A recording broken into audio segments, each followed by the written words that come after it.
on Goblin Reddit. Today's story is My narcissistic mother-in-law disinherited my husband and favored his brother for 15 years. The instant karma they received transformed our family forever. Reflecting on the past, I should have identified the patterns a long time ago. My husband Greg always seemed to receive inferior treatment from his mother Irene. From the moment I joined the family, it was clear that his older brother, Stephen, was the clear favorite. Greg, on the other hand, was treated as an afterthought. On each visit, Irene's full attention was focused on Stephen, his work, his children and his recent achievements. She rarely asked Greg how he was doing, much less acknowledge any of his successes. At first, I thought it was just my imagination. Maybe it was just the way he was, I told myself. Some parents are more expressive than others. Whenever I brought the subject up with Greg, he dismissed it, telling me I was reading too much into things. That's just how it is, Mom, he explained. Not everyone expresses their feelings openly, but it wasn't just the little things.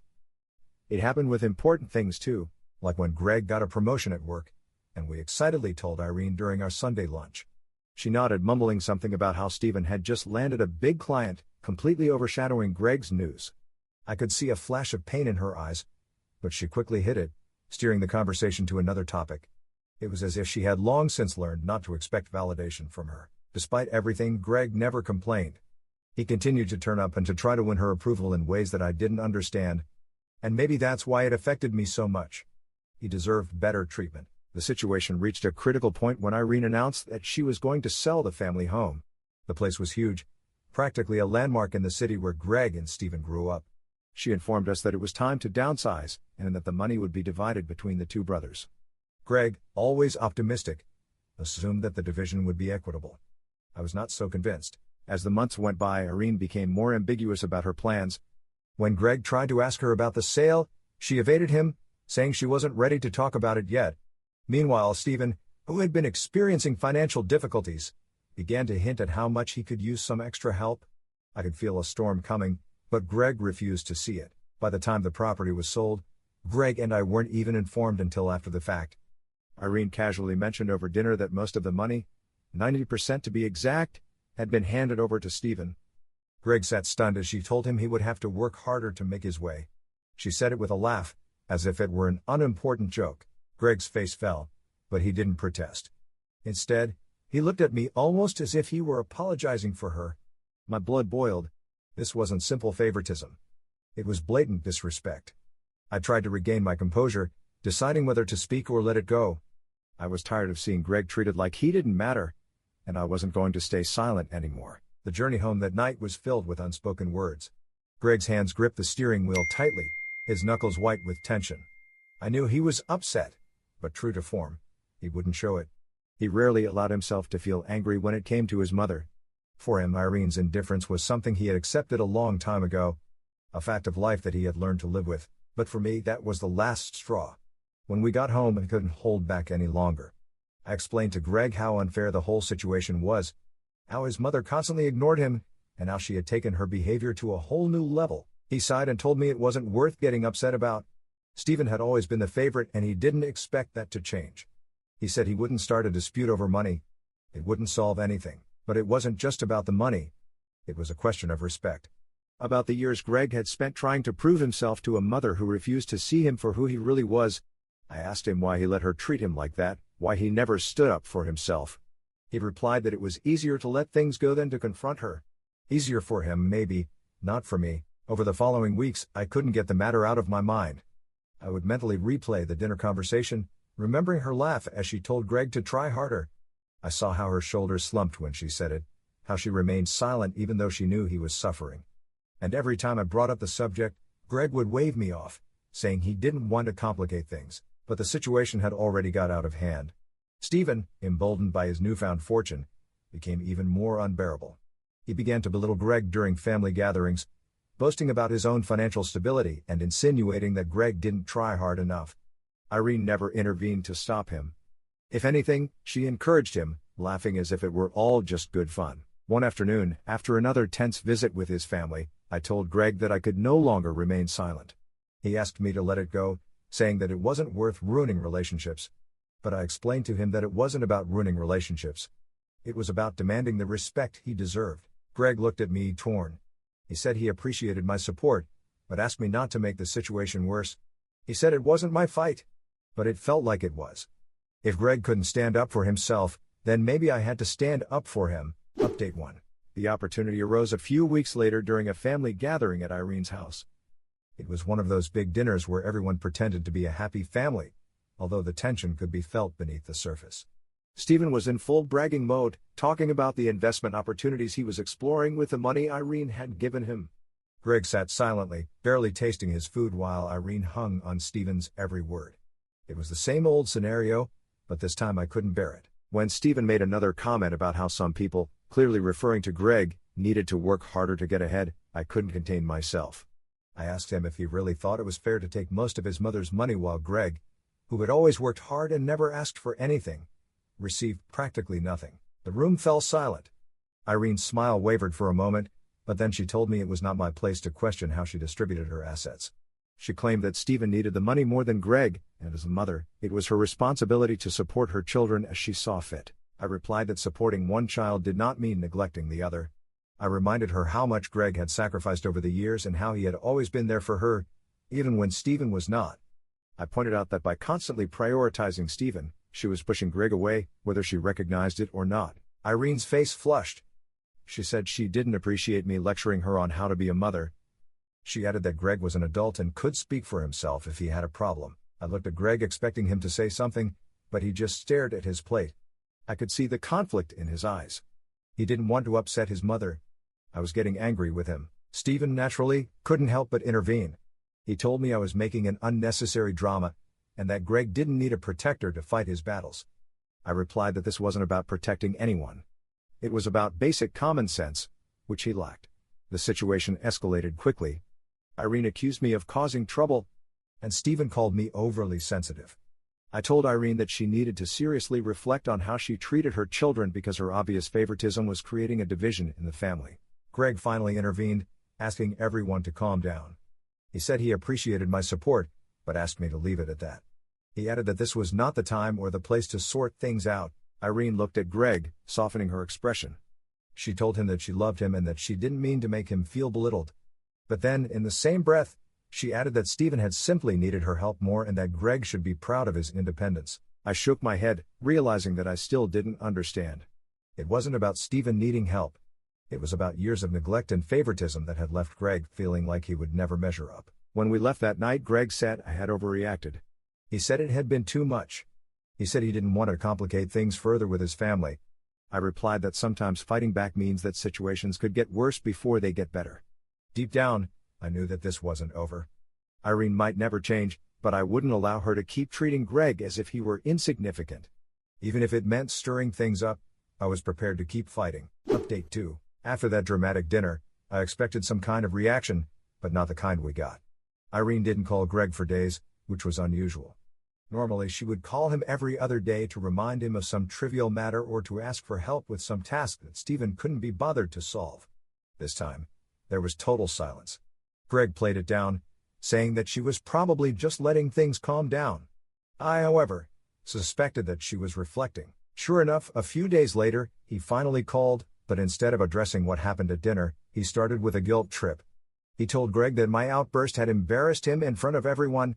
He said he couldn't believe I had disrespected him in his own home. Then he said something that really infuriated me when Greg repeated it to me later, that I was pitting him against his own family. Greg, as you would expect, tried to be conciliatory. He explained that I was only trying to defend him because I cared about him. He said he didn't think I was trying to cause trouble, but Irene didn't accept his words. She replied that a good wife would not interfere in family matters, especially when it came to money. When Greg told me what she had said, I felt a surge of indignation. A good wife? What did she mean by that? Did she think a good wife should just keep quiet while her husband was treated as an afterthought? Greg, to his credit, defended me as best he could, but he also asked me to forget the matter for the sake of keeping the peace and asked if he could apologize. I gave him a look that silenced him and told him I couldn't promise anything if Stephen or Irene mentioned it again. I said I wasn't going to keep quiet and watch him be belittled like that repeatedly. Stephen, meanwhile, seemed to be enjoying the drama. He started posting photos of his new investments on social media, fancy dinners, a shiny new car, and some flashy business dealings that looked more like a scam than anything legitimate. He was clearly enjoying the cash flow that Irene had provided for him. When Greg saw one of Steven's posts, he let out a deep sigh. He didn't say anything, but I could tell it bothered him. I told him he had every right to be upset. I reminded him that he deserved better than to be treated like the family's fallback plan, always waiting to pick up what others left behind while Steven got all the rewards. Greg replied that he didn't want to start another argument. He said it was easier to just let Steven do what he wanted and concentrate on our own lives, but he could see how much it hurt him, even if he didn't openly admit it. Update 3. 2 weeks passed and things seemed to calm down, or so I thought. Irene didn't call us often and Steven was busy showing off his new lifestyle, but then, unexpectedly, Irene called Greg and asked him to come over for a family conversation. She said it was important and that Steven would also be there. Greg hesitated, but finally agreed to go. She asked me to go with him, but I wasn't sure if I wanted to face Irene again so soon. Even so, I knew Greg would need support, so I accepted. When we arrived, Steven was already there, lounging on the sofa like he owned the place. Irene greeted us coldly, barely looking at me as she led us into the living room. She didn't waste any time getting to the main issue. She said she wanted to talk about moving forward as a family. She said the tension between us was not healthy and that we needed to find a way to overcome it. Initially, I thought she might actually be willing to take some responsibility, but then she started talking about how I needed to apologize for my behavior at dinner. She said that I had disrespected her and questioned her decisions, and that if I wanted to be part of the family, I needed to make amends. I couldn't believe what she was saying. I replied that I wasn't going to apologize for standing up for Greg. I said that she needed to carefully examine how her actions were affecting him. Steven, as expected, stepped in to defend Irene. He said that I was being intentionally dramatic and that I needed to stop causing problems. He said that Greg had no problem with the current situation, so why should I? That was the limit. I told Steven that Greg didn't speak up because he had spent his whole life being conditioned to believe that his feelings didn't matter. I said that just because he was used to being treated unfairly didn't make it right. Irene looked furious. She said that she had always done what was best for her children and that I had no right to judge her as a mother. She added that if Greg had a problem, he should express it himself. Greg, who had remained silent until that moment, finally spoke. He said he appreciated me defending him, but he didn't want to confront his family. He said he just wanted everyone to move on and focus on the future. Irene's expression softened slightly when she heard that, but she still insisted that I should apologize. She said it was the only way forward as a family. I looked at Greg expecting his support, but he just seemed divided. I could tell he wanted to keep the peace even if it meant sacrificing me. I told Irene that I wasn't going to apologize for telling the truth. I said that if we were going to move forward, she needed to start treating Greg and me with the respect we deserved. I told her that she should be the one to apologize to us. Although he was too cowardly to tell her directly, Greg seemed stunned. He didn't expect me to be so angry. I left. Greg followed me, apologizing, saying that I didn't need to apologize to anyone. I didn't reply. The conversation ended on a tense note. Irene didn't receive the apology she was hoping for and I didn't get the recognition I was looking for. Update 4. After the disastrous family gathering, Greg became quieter than usual. He apologized to me repeatedly, begging me to calm down. He said he would do better. I could tell he was trying to process everything, torn between his loyalty to his mother and brother and the obvious injustice of the situation. I tried to give him space, but I couldn't contain my frustration every time I saw another of Steven's presumptuous posts or Irene's passive-aggressive messages. One night, when Greg received a call from Steven, I only heard his part of the conversation, but it was enough to understand the gist. Steven was bragging about another investment related to some remaining funds from the property that Irene had apparently handed over to him. Greg looked pale when the call ended. When I asked him what was wrong, he explained that Steven had decided to invest in a luxury apartment complex as a silent partner. Greg had tried to ask where the money came from, but Steven had dismissed him, saying that Irene backed him so Greg didn't need to worry about it. I felt my indignation growing. Greg, who had been working overtime with hardly any rest, was getting the message not to worry while his mother continued to channel money to Steven. I told him he needed to stand up for himself and demand some answers. Greg replied that he didn't want to create more problems. He said that Steven's decisions didn't affect us directly, so there was no point in getting involved. I replied that it did affect us, because it was a constant reminder of how his family considered him to be a second-class son. That hurt him. That night Greg barely spoke to me. His silence wasn't just about avoiding conflict. It was a lifetime of conditioning telling him to keep a low profile and not cause trouble. Update 5. It wasn't long before Steven's house of cards began to crumble. Less than a month later, Greg received another call from Irene, and this time her voice sounded distressed. She said that Stephen was in trouble and they needed Greg's help. When Greg ended the call, he seemed more resigned than surprised. He explained that Stephen's investments had failed. Apparently, the luxury apartment project had been a scam, and Stephen had invested everything in it, including the last funds from the property. Irene had guaranteed some of his loans, and now they were both facing financial difficulties. I couldn't help feeling a certain gloomy satisfaction. I didn't say it out loud, but part of me thought they deserved it. They had put all their resources into Stephen, ignoring Greg's efforts and sacrifices, and now they were paying the consequences. I asked Greg what Irene wanted him to do. He replied that she hadn't been specific, but he knew she was going to ask for money. He said he didn't know what to do. I advised him to think carefully before making any decisions. I explained that although it was natural to want to help the family, he needed to consider how much they had taken from him emotionally, financially and mentally over the years. He needed to consider me too. Greg nodded, but he was conflicted. He said that despite everything, he couldn't just abandon his mother. I replied that helping someone didn't mean allowing them to take advantage of you. The next day, Irene called again. This time I could hear her upset voice from across the room. She was pleading with Greg, saying she didn't know what to do, and that Stephen was her son too. She said she had always believed that Greg would step up when it mattered most, as he always had. Greg told her he needed to think about it, but she kept insisting. She said that if Greg didn't help, they could lose the house. She added that as a family, they should stick together in difficult times. When Greg ended the call, he seemed completely exhausted. He said he hated being in that position, but he couldn't see a way out. I reminded him that Irene and Stephen were trusting his sense of responsibility because they knew they could count on him. I reminded him of all the times they had looked down on him, belittled him, and prioritized Stephen.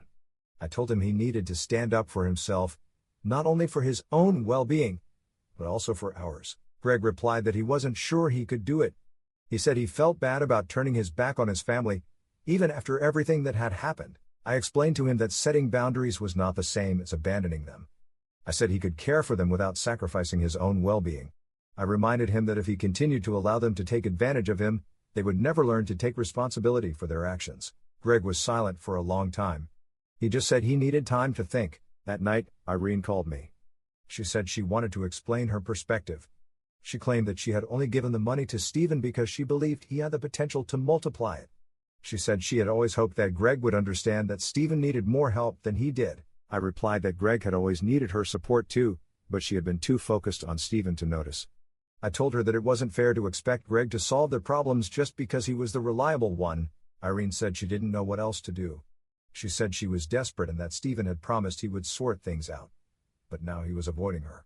She said she felt she had no one else to turn to. I told her that was telling and that now she could finally see the results of the decisions she had made. I told her that expecting Greg to solve everything was not the solution and it wasn't fair to put that burden on him. Irene didn't reply for a moment, and when she did, her voice trembled. She said she never wanted things to turn out like this. She said she had always believed she was doing the best for her family, but now she wasn't so sure. I told her it wasn't too late to start treating Greg with the respect he deserved, but he shouldn't expect any financial help. I said that if he really wanted to make things right, he needed to stop taking him for granted and start taking responsibility for his own actions. I hoped Irene had finally got the message, but I knew it would take more than one conversation to undo years of favoritism and privilege. Greg and I talked until late into the night. He said he wasn't sure what he was going to do, but he thanked me for standing by him. He said he appreciated my honesty even when it was hard to hear. I told him I wouldn't stop fighting for him even if it was uncomfortable. I told him to get used to it. Update 6. It wasn't long before Irene and Stephen's financial situations worsened even further.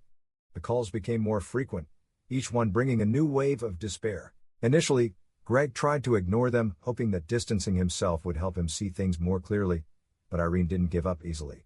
One night, Greg finally decided to answer. Irene didn't waste time explaining her situation. She said that Stephen had disappeared and she hadn't been able to contact him for days. She said she was at her wit's end and didn't know how she was going to manage. Greg listened in silence. He was exhausted. Irene told him she knew he had every right to be upset, but she begged him not to abandon her now. She said that Stephen was still her son, no matter what he had done, and that as a family they had to stick together. And that Stephen would come around, but until then she needed his help. He ended the call, and when I asked him what he was thinking, he said he didn't know how much more he could take. He said he felt that every time he started to move forward, his family found a way to drag him back. I told him he needed to set boundaries even if it was uncomfortable. I reminded him that Irene and Stephen had made their own choices and that it no longer had anything to do with him. Greg nodded. A few days later, Irene showed up at our door. She said she needed to talk to Greg in person. She told him she had realized she had made mistakes, but she was desperate. She said she was afraid of losing everything and didn't know where else to turn. Greg explained that he understood that she was going through difficulties, but he couldn't keep putting his life on hold to help her. He said that he had spent years trying to prove himself to her and it had taken him a long time to realize that he didn't need her approval to be happy. He said that he was happy with me and wanted to provide a good life for me and he wasn't willing to sacrifice our well-being to get involved in her and Stephen's problems. I was proud of him. He had finally said no. Irene began to cry, saying that she never wanted to make Greg feel that way. She said she thought she was doing what was best for the family, but now she could see how much she had hurt him. She begged him to forgive her and to give her another chance to make things right. Greg replied that forgiveness was not the problem. He said he had already forgiven her, but that didn't mean he was going to let her take advantage of him anymore. He told her he loved her, but he needed to prioritize his own well-being for the first time. Update 7. I thought that conversation might have been the end of it, but a week later, Irene called again and this time her tone was different. She sounded more resigned, almost defeated. She told Greg that the situation was worse than she had explained. She said the house was on the verge of foreclosure and if they didn't find a solution soon, she would have nowhere to live. Greg remained silent for a moment before asking her how much she needed. When she told him the amount, his face fell. He told her that we didn't have that kind of money. And even if we did, it wouldn't solve the fundamental problem. Irene did not react well. She said she couldn't believe Greg would turn his back on her after everything she had done for him. She said she had always believed he was the reliable one, the one she could count on when circumstances got complicated. That was the decisive point for Greg. He replied that being reliable did not mean that she could constantly abuse him. He said that no matter what she did, she would never be satisfied. He suggested that she transfer those expectations to Stephen. Since the money from both properties and land went to him, he said he was finished trying to prove himself to someone who only valued him when it was convenient. After he hung up, Greg seemed calmer than I had seen him in years. He gave me a big hug and said he finally understood that he couldn't keep sacrificing himself for people who didn't appreciate him. He said it hurt to let him go, but he knew it was the right thing to do. I made sure to remind him every day how proud I was of him for standing up for himself. It wasn't easy and Greg doubted his decision, but we constantly reminded each other that setting limits wasn't selfish. It was necessary. Addition, Irene did try to contact him again. She had always been quick to blame others and slow to take responsibility. It was clear that she hadn't changed. In the end, Greg decided not to keep in touch with Irene. He said he couldn't give her the power to drag him back into a cycle of disappointment.